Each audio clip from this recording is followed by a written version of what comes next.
afternoon, everyone, and welcome to this webinar on fine motor skill development presented by Language Disorder Australia. This webinar will be recorded and will be available to access on our website, and a link will be emailed to you as soon as the recording becomes available. Once you have completed the webinar, we would really appreciate it if you could complete a short feedback survey, which we've actually copied into the chat. This information collected is used to support funding received for the development of these webinars and to help enhance the webinar experience for you. So please feel free to list any topics or interest areas that you feel like you might like to hear more about in the future. The completion of that survey will also generate your certificate of attendance, which will then be emailed to you and can count towards PD. Beautiful. All right, before we get started, you may or may not have noticed that we have recently rebranded from Speech and Language Development Australia, or SALDA, to Language Disorder Australia. So this is more than just a simple name change. Our new brand represents our strengthened commitment to enabling extraordinary outcomes for children and young people with language disorder across all aspects of life. So firstly, we would like to introduce ourselves. My name is Elise and I work as part of the School Support Services team as an occupational therapist. And I've been in my role now for about 5 years, just over 5 years, but have been supporting students within the education system for about 10 years now. Within my primary role with school support, I'm passionate about supporting educators to understand the challenges that students with language disorder face in the classroom and how to foster their independence through utilising their strengths. Hi everyone, my name is Megan and I am the School Support Services physiotherapist. So this is my 9th year working as a physio, 4 of which have been spent with Language Disorder Australia. And throughout my career, I've gained experience working in a multitude of different clinical paediatric settings. So supporting the development of both gross motor skills, monitoring musculoskeletal development and managing pain and sports injuries in children. I really have a strong passion for supporting motor skill development in the early years and really trying to incorporate fun and interactive play-based therapy into the classroom and into my therapy sessions as well. So as we mentioned, Elise and I are part of the School Support Services team. So this is funded by the Department of Education, and we provide an additional support service within schools throughout Queensland. This includes state schools, Catholic schools and independent schools.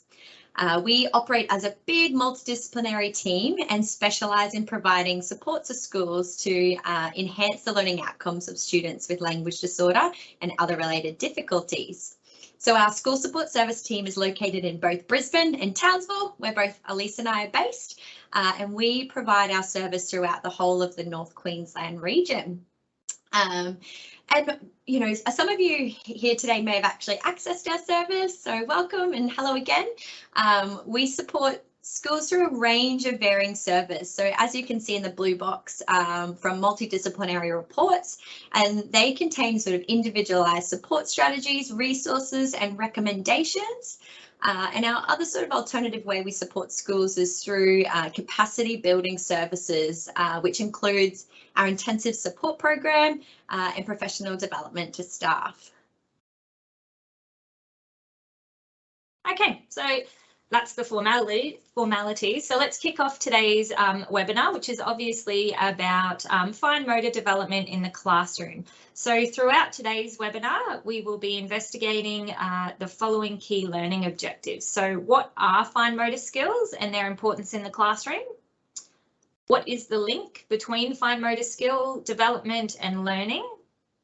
And then really looking into what that typical fine motor development looks like, and then what challenges with those skills might look like or present like in the classroom, and then strategies to support fine motor skill development in the classroom. Okay, so let's kick off with what are fine motor skills? So we know that motor skills refer to the underlying internal processes responsible for moving the body or parts of the body. So whereas gross motor skills involve the body's larger muscles and pertain to things like balance, orientation, movement of the trunk and limbs, and posture, fine motor skills involve coordinating those smaller muscle movements for tasks such as drawing, writing, dressing, and eating. And while we recognise that they obviously develop together, targeting and mastering both skills, so gross motor and fine motor individually, is really important for a child's growth and independence. Now, although today's webinar is specifically targeting that fine motor skill development, if you would like some more information on gross motor development, you can head to our website and watch a previous webinar recording on integrating gross motor skills in the classroom, which Megan actually presented. Okay, so we know that our fine motor skills are those movements involving the smaller muscle groups in our hand and our wrist to manipulate, control and use objects and tools as part of everyday activities. So we know that fine motor development is therefore going to be really essential in enabling children to perform and participate in everyday tasks required for play and self-care and learning.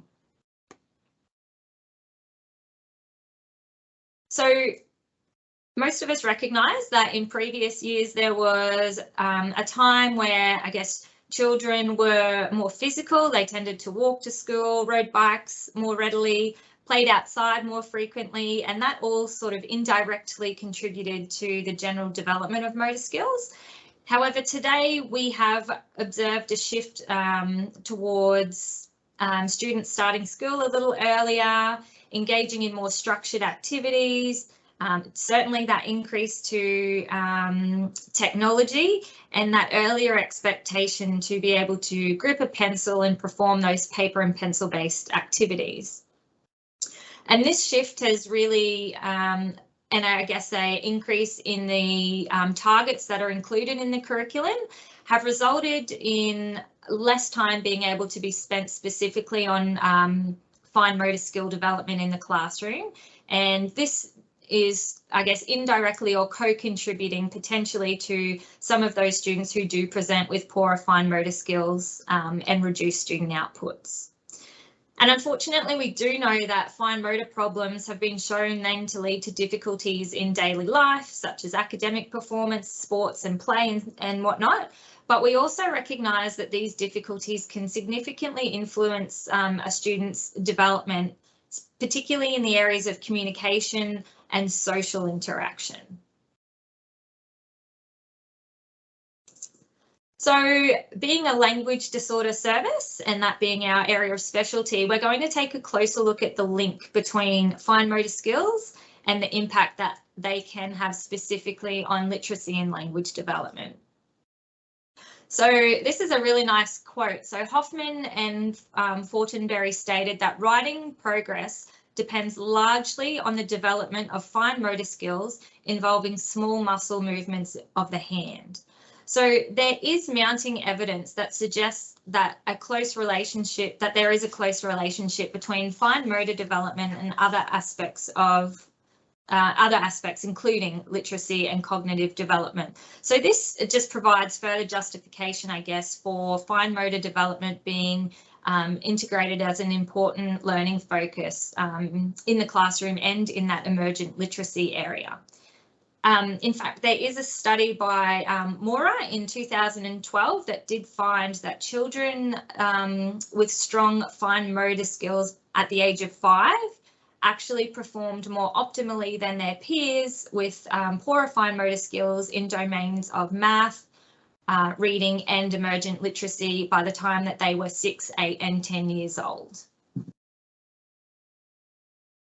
So emergent literacy encompasses a child's experience with books and reading, including letter knowledge, those conventions of reading and phonemic awareness skills. And then when we combine these skills with fine motor skills, we support the development of more refined specialist skills, including pre-writing, handwriting, drawing, colouring, cutting, name writing, written expression, and also that use of number. So there is also a high correlation then between automated handwriting and written language ability, as well as automated handwriting and spelling ability.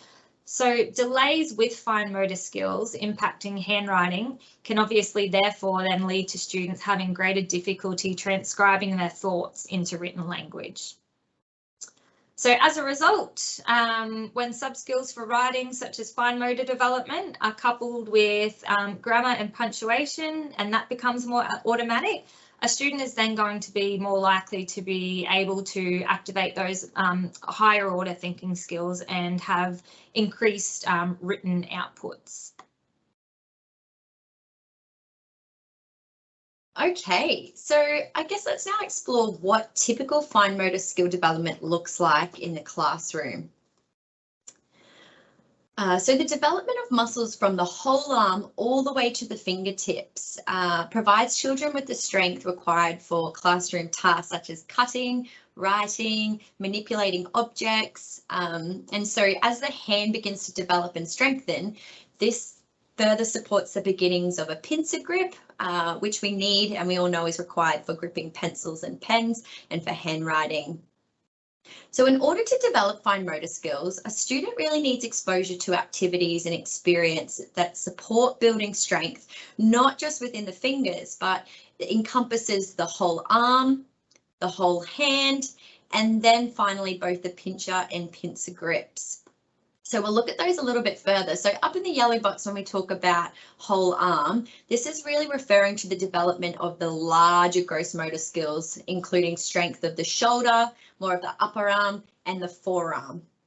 So then, when we're looking at the whole hand, we're really looking at the development of those hand muscles. And, this is particularly essential for grasping actions and to, essentially start that coordination of finger movements. So an example of a whole hand movement will include, grasping, transferring objects, clapping and banging objects together. So moving over to our pincher grip, this involves pressing the thumb and the index finger together. So example of pincher movements include, picking up and placing down smaller objects such as small blocks, picking up beads to thread, and, using that index finger and thumb to pick up food, for an activity of daily living such as eating. And finally, right down the bottom, we've got our pincer grip. And this really involves the thumb, the middle finger and the index finger. So it's all about those three coordinating together to control objects. And the strength in these fingers supports the development of that tripod grip for drawing and writing.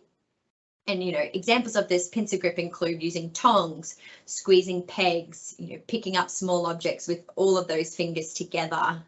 So, when we look at fine motor, this is a really sort of key visual to kind of keep in the back of your mind as we're going to reflect a lot on it throughout our webinar today, is really looking at all elements which encompass fine motor. So we're really, looking at from the whole arm to the whole hand to the pincer and pincher grip in terms of that development. Alrighty, so we won't go through all of this, but this just at least gives us a little bit of a visual as to what typical fine motor development looks like at key ages. So I understand everyone recognises that our fine motor skills develop as we progress from birth all the way up until we get to that school age. So recognizing that, from birth, we're really just starting to, reach, grasp, learn to pick up toys, hold bottle, things like that. And these skills start to emerge and start to develop further.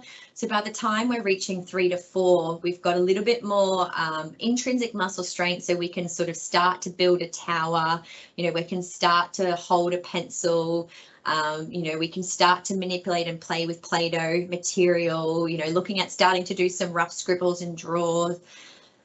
And so then when we're looking at, our startings of our school age students, these skills are more refined in a typical developing student, and, they should be starting to, at least cut on a line continuously, starting to, replicate more complex shapes such as drawing a cross, drawing a square, starting to write their name and write numbers. They're a little bit more independent with their activities of daily living, so dressing and undressing, of course, start feeding independently, and using more complex fine motor skills like screwing and unscrewing, fastening buttons, things like that. And so we know, by 6 age, this is a typical development. A student can basically access the classroom and all the tools appropriately, which is needed for them to access the curriculum. So I also just wanted to include this as well, because we'll reflect on this a little bit later when we introduce our case study. But I just wanted to bring to your attention some of the typical pre-writing developmental milestones as outlined by Beery. So in that table, I mentioned a few shapes at what ages students should start to be able to replicate that. So when we're looking really specifically at the cross, once a student can sort of start to master a cross, starting to look at a triangle, they can then copy a significantly higher amount of letters compared with a student who can't replicate those shapes. So, this is a really helpful tool in starting to gain an understanding of where your students are at with their pre-writing skills, and for those who are ready to progress to forming letters, and those who, probably need a little bit more work refining some fine motor and pre-writing skills. So, I find this particularly relevant for those early year teachers as well, in prep, when you've got a huge influx in term 1, just starting to gauge where each student is at. Because this next visual is also going to be really beneficial as well. We've got kids of all different ages coming in at prep. And so I really love this visual as it demonstrates fine motor development in an X-ray form. So as you can see, all the way up to age 7, our hands are still developing. So, this means that it is extremely important for those teachers in the early years, especially prep, to be including fine motor skills in the classroom. And, like Elise mentioned earlier, we are sort of taking a step back where things are going more towards curriculum based, working towards, but it's really nice as a self-reflection to sort of think, okay, these kids' hands are still developing all the way up to age 7. So we really need to be working on some explicit fine motor strengthening, which is ultimately going to set our students up for success when it comes to that transition to handwriting. And, just to finish off this development slide, this quote kind of really explains it beautifully and simply. So, in order for children to write, they must know how to use their hands. In order for children to coordinate the function of their hands, they must strengthen their hands and fingers through fine motor experiences. So to put that even more simply, I guess in order for kids to write, they need to have strength. In order for kids to develop strength, they need to do fine motor activities. So that's kind of a really nice reflection to input into the classroom. All right, so we now know that fine motor skills involve coordinating small muscle movements needed for tasks like drawing, writing, dressing, self-care. And we also know that there is that link between a student's fine motor skills and their language and literacy abilities, with current research providing a correlation between the two in terms of predictive outcomes for academic success. So I guess the question is, how do we support students in the classroom, and what can that look like? So today, rather than just sort of giving you lots of different activities, we thought we might work through a bit of a case study to, I guess, support and unpack some of those strategies and resources a little more closely. So our case study today is going to be Mr. James. So James is in grade 1 and we met with his teacher, and his teacher has started to notice some differences with his fine motor skills compared to that of his peers. So she notices that James is using a basic pencil grip where he's holding the pencil in his fist, which is resulting in poor control and very light pencil markings. He also has a tendency to use whole arm movements when he is trying to write or colour or draw.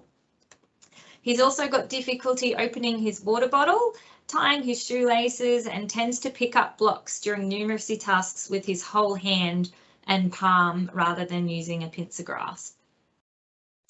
James tends to fatigue quite easily and quickly when sitting at his desk, and she notices that he also has poor posture and control compared to his peers. And that is also tending to result in James having, I guess, decreased motivation and engagement to writing tasks. And she's noticing a little bit more of that work refusal and task avoidance. Further discussion with James's teacher also identified that he's not readily engaging in outdoor play, and he tends to prefer playing in the library at lunch as opposed to his peers who like to be out in the playground. So I'm sure that many of you, if you are a teacher, have students that present similarly to James in the classroom at some point, or may encounter a student similar in the future. All right, so having a look more closely at some of the work that James completed. So when having a look at his pre-writing skills, we can see here that he has difficulty with controlling his pencil between two dots, and he's demonstrating, I guess, that weak pencil pressure and difficulty to control that pencil, which is then leading to inaccuracies and line deviations. Within this task, so colouring a shape within the lines, when attempting to colour, using that whole arm movement has resulted in James not being able to colour the shapes in neatly or stay within the lines. And again, that task persistence, he's rushed that task as well.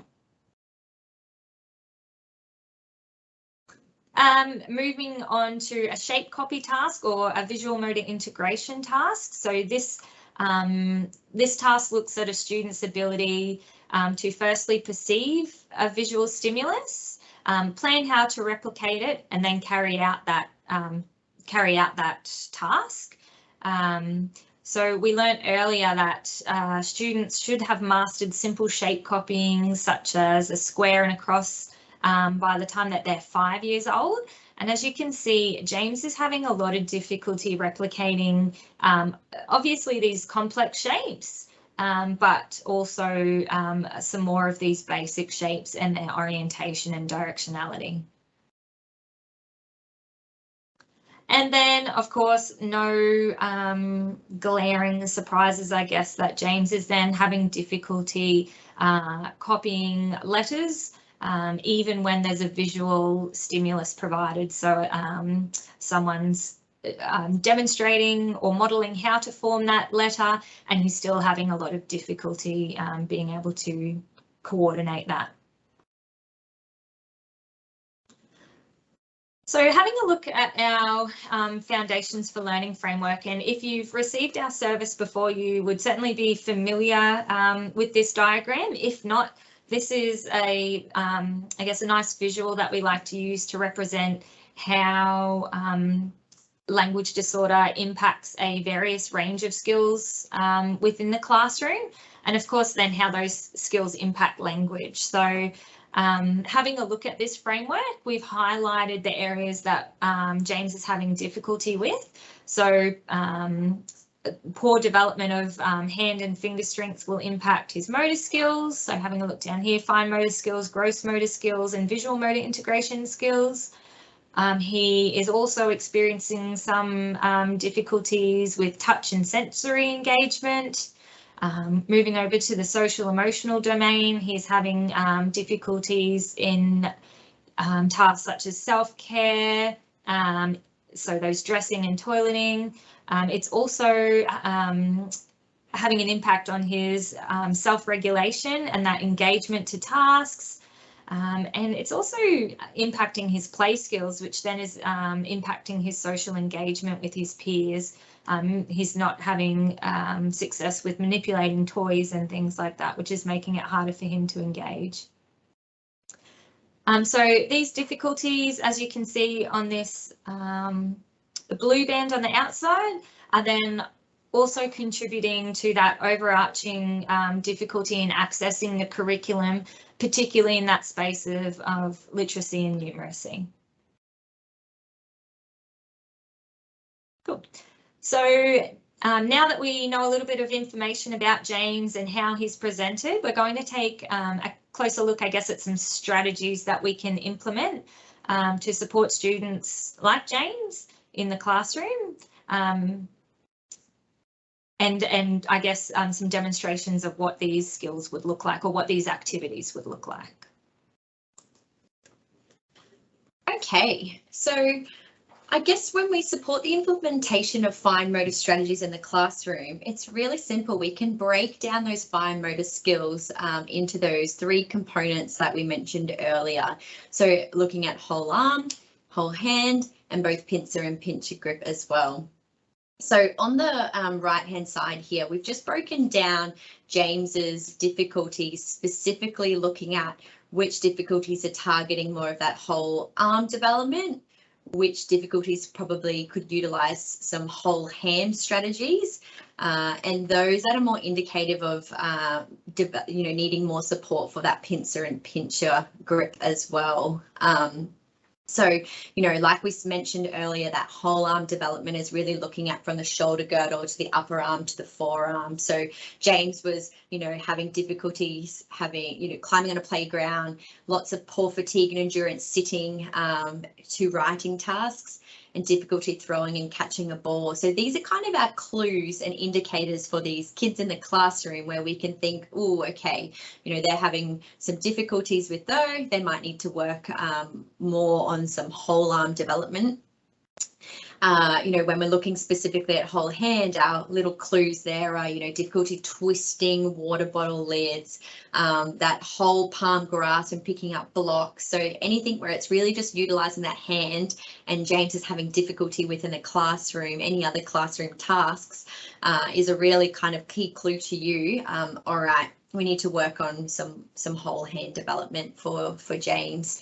And finally, that pincer and pincher grip. So, James was having difficulties stacking blocks, difficulties gripping a pencil, difficulties using scissors and tweezers and tongs in the classroom. So that there are all those kind of clues, I guess, indicators for you that they're having some difficulties there. And as we are a school-based service as well, I just wanted to put out there too that the strategies that we're recommending are really based for that school-based setting.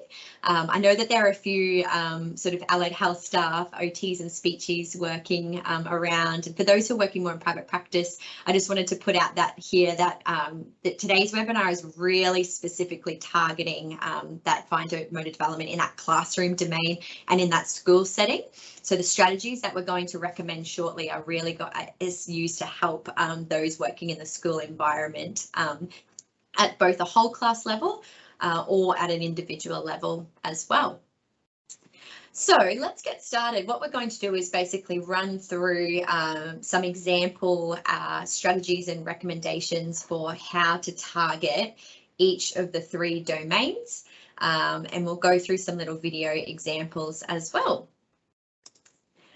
All right, so firstly, starting with whole arm. So, these are particularly looking at things like animal walks, climbing on obstacle courses, scooter board pulling, bouncing and throwing balls, using shovels and spades in the sandpit, painting and drawing on a large easel, anything that's really encouraging that activation of that whole shoulder girdle is going to help obviously stimulate the development of both that whole hand and then that further on to that intrinsic hand and finger strength.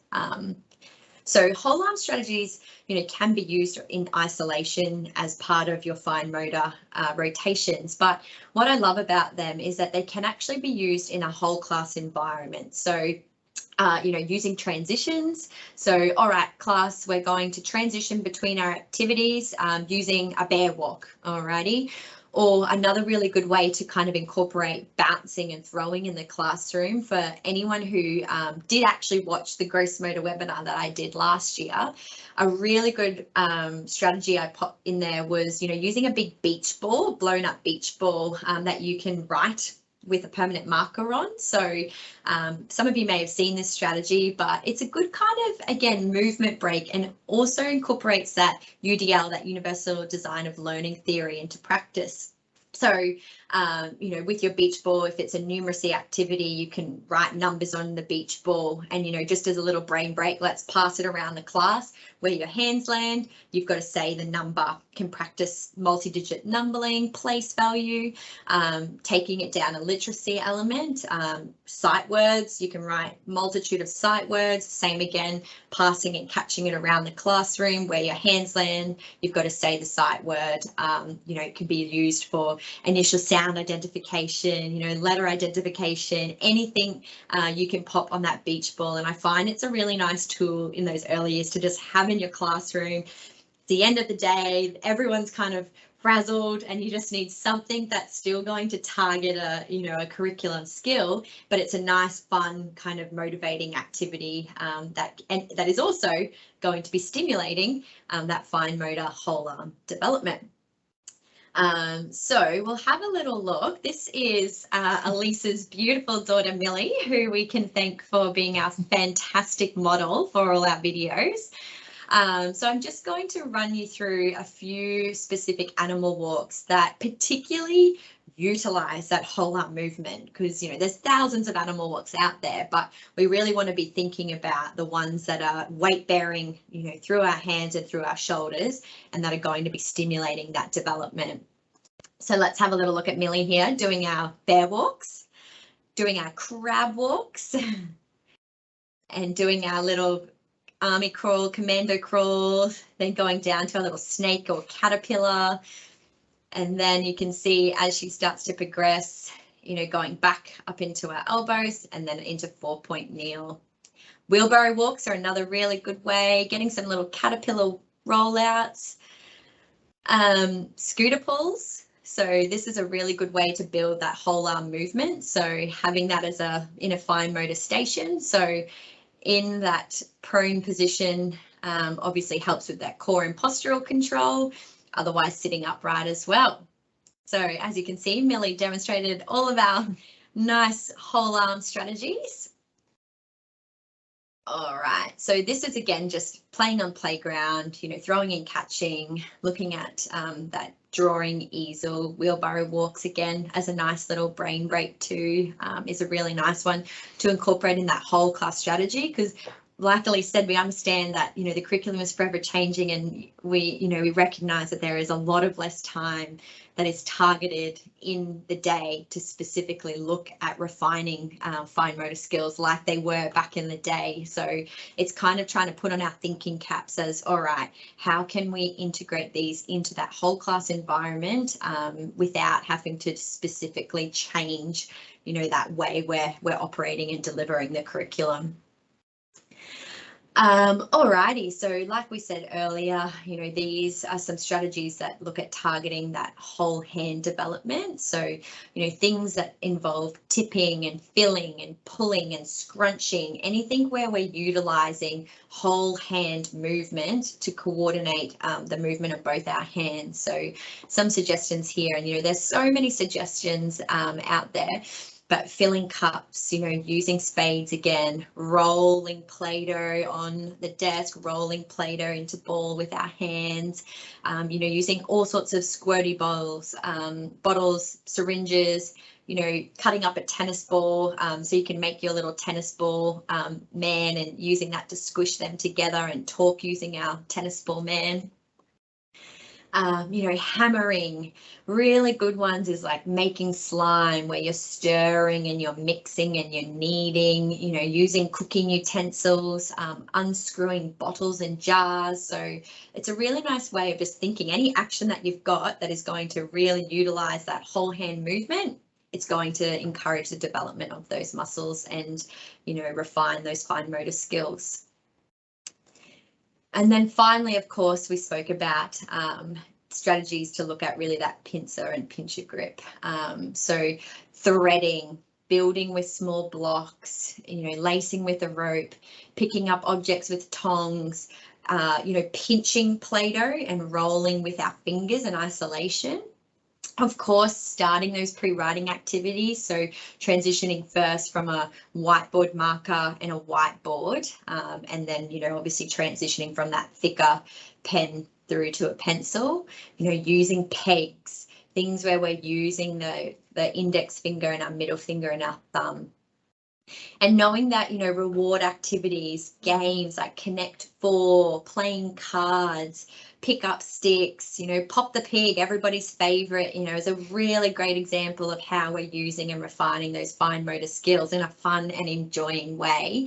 Pegboards, undoing and undoing up buttons, cutting and pasting. There are so many fine motor activities out there, but I guess really what Elise and I, the goal of today was try to put it as simply as we can by really thinking about fine motor in those 3 domains. So breaking it down and looking at a student and seeing, okay, yeah, they're having difficulties climbing the playground. All right, I think we need to do some, incorporate some whole arm strategies, as well as looking at whole hand, and then finally looking at that pincer and kind of visualizing it as that one big picture for fine motor development. And that's what's going to help our students in the classroom. So to finish off with, we've just got a few video demonstrations from our lovely model Millie again.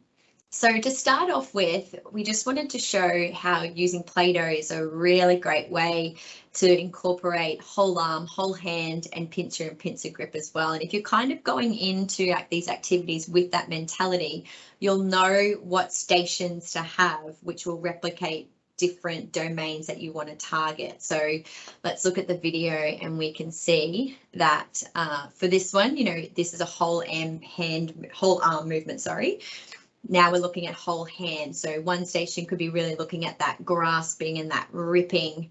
And then you can see Millie is going to then scrunch and pick them all up. So here she's using that rolling action on the table. And here we're using it to really look at that pincer and pincer grip as well. So she's actually pinching her little Play-Doh roll. So thinking of that, we can utilize all those movements in simple Play-Doh activities. So whether it's a case of they've got to firstly roll their ball, then they need to make their snake, then they need to make their lines on the snake is a really, really, really simple and easy station that they can have to start with that's targeting all domains. Another really good way, you can use Play-Dohs, particularly using tools. So as you can see, we've got some assistive devices that are really going to help to target and refine that pincer and that whole hand. So we've got some stencils here.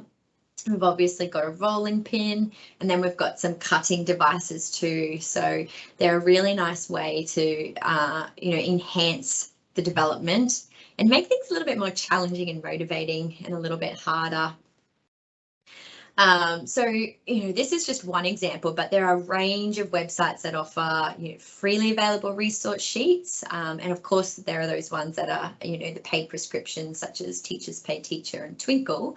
But, there's heaps and heaps and heaps of worksheets now. We live in a technology world, which is we can use to our advantage. We don't have to spend hours and hours coming up with all of these resources on our own like they did back in the day. It's as simple as just knowing where to look on the internet to find some resources that we can put in our station work that really look at helping to engage and build that intrinsic muscle strength. This one in particular offers a lot of pre-writing set resource sheets as well. So, we start by just laminating them and using a thicker whiteboard marker initially as well. And then obviously progressing them over time to using a pencil. These particular ones on your screen are Play-Doh. So we'll see Millie practicing one. So as you can see, we've got a nice giraffe and it's a little bit more goal orientated. We've got to make the spots for the giraffe. So the next one Millie's got is a little snail and she's got to roll the shell for the snail. and curve it around. So there's so many resources out there that are a little bit more fun, creative and engaging for our students, particularly those who don't like doing these activities. We've had so much success in the classroom using some of these resource sheets purely because you know, they can range from anything, build the planets for the astronaut, you know, or the cows are going to escape from the farm. We need to make the fence where it's fixed, just things that are a little bit more engaging. We wanted to talk again about how you can look at targeting fine motor and integrate it within our curriculum activities. So when we're looking at numeracy, so it's particularly in those early years when we're looking at firstly number identification and looking at how to build those numbers, make those numbers, say those numbers, we can, you know, set up a station that's not specifically designed for fine motor, but we can use a Play-Doh activity in there that's working on numeracy skills, but it's also in conjunction with that, working on refining those fine motor skills. So you can see, we'll watch the video first. So in this, with this specific Play-Doh placemat, there's a leaf and Millie has to build the lady beetles for the corresponding number. So, you know, this is again a really great example of a numeracy rotation task where we can be using fine motor without having to set up a full fine motor station. Similarly, again, with literacy as well. So here, Millie's writing the start of her name on a whiteboard, and then she's creating it with a Play-Doh. So again, another really great station example for how we can use this in our already existing curriculum stations. And another thing to factor in as well is that if you listened to our Building Independence webinar last year as well, presented by Elise, these are wonderful activities that can be used in independent task box that help to promote and encourage both independence and engagement. So, you know, for those students having difficulty with that, they can have their task box, you know, little things like this where they need to go and work through start and complete. Having little simple Play-Doh activities in there are a fabulous idea. And, you know, here's just more examples of how we can incorporate fine motor activities within literacy and numeracy tasks. So right at the very top, you can see where ordering numbers, so using pegging. So again, this could be a great station for during a numeracy tasks where we're learning the numbers to 10, you know, practicing ordering them with a simple pegging task. Similarly, with numeracy, you can incorporate Play-Doh as well by building the number, you know, and then making that number using little self-made Play-Doh blocks. And then when we're looking at literacy, you know, you can build sight words, you know, stamp sight words using that whole hand action, which is really great for refining those skills in the early years, because remembering back to our X-ray, those hands, our little hands are still developing all the way up to 7. So we need that explicit and targeted practice in order to build them. And remember our quote from Huffman, he said that in order for those hands to strengthen, we need to be doing exercises and fine motor activities to build that strength in order to transition to that writing. So it all sort of correlates together nicely. And this is just there as well to just see that, you know, fine motor activities can also be incorporated as a reward activity or, you know, first, you know, curriculum task, then we're going to do our reward activity. And you can use these tasks to support engagement and motivation. So, you know, Pop the Pig is a great one. You can see we're using that pincer and pincer and then that whole hand at the top. So despite it being a fun game, it's targeting, you know, nearly all 3 of our domains of our fine motor development, from whole arm to whole hand to our pincer and pincer grip when we're feeding Mr. Piggy. And, you know, exactly the same with Connect 4, any sort of pick up sticks, any sort of game that you've got is going to be helping to build and refine those skills. And so to finish off with, we've given you lots of strategies and recommendations for how you can sort of integrate fine motor into curriculum-based classroom tasks and station work. This is a specific example of, say, I know not all schools do this anymore or don't have capacity to, but there are still a lot in those early years who have got designated fine motor station time in the week. So this is a really nice way to bring back that visual of, we're setting up 6 stations for that morning activity.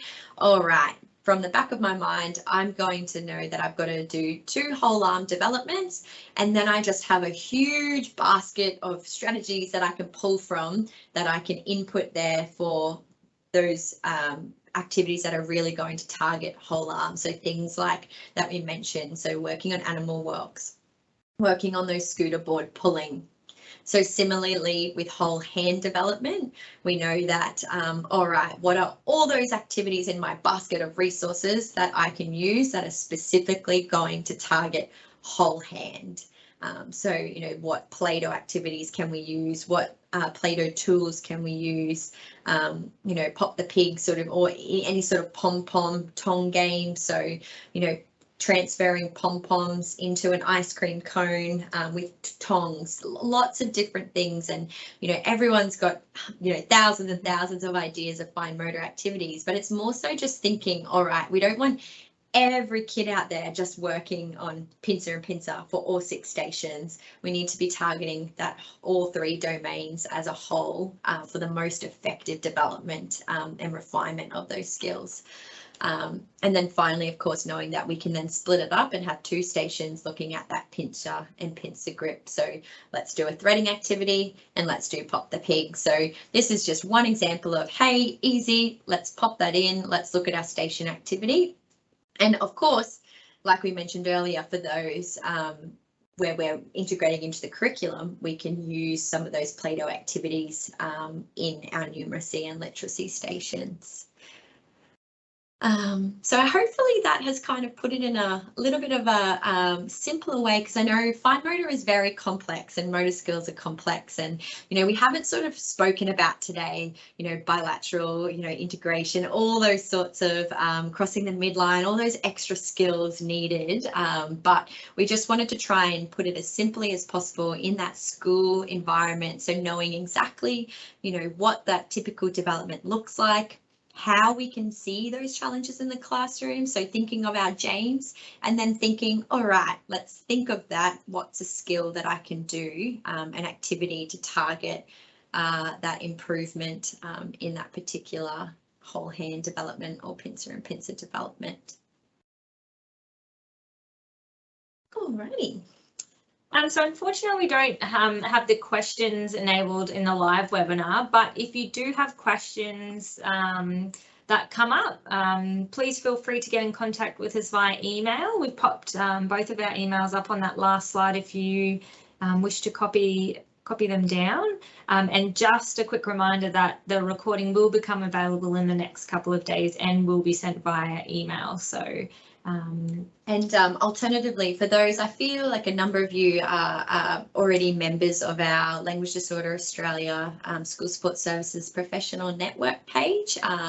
For those who are already, you would see that's where we do a lot of advertisements for the upcoming webinars. So that's just down the bottom there. For those who don't know about our group, definitely input that in, find us and join the group, as all of our upcoming webinars get advertised, and the recording link will also be advertised there as well if we miss it in your emails. So awesome, that sort of concludes the webinar today. Thank you all so much for attending, and just don't forget before you leave, if you could just copy that survey link that we posted right up in the chat, the first thing, and fill out that survey. That would be really good. be appreciated. Perfect. Cool. Excellent. Well, thanks so much, everyone. And we've got a super series occurring at the moment. And next up, we've got a webinar, same time again, next week with, again, Townsville team. We've got our speech pathologists, Jess and Lindsay, presenting on communication. Cool. Awesome. Beautiful. Alrighty. Thank Bye, you. everybody.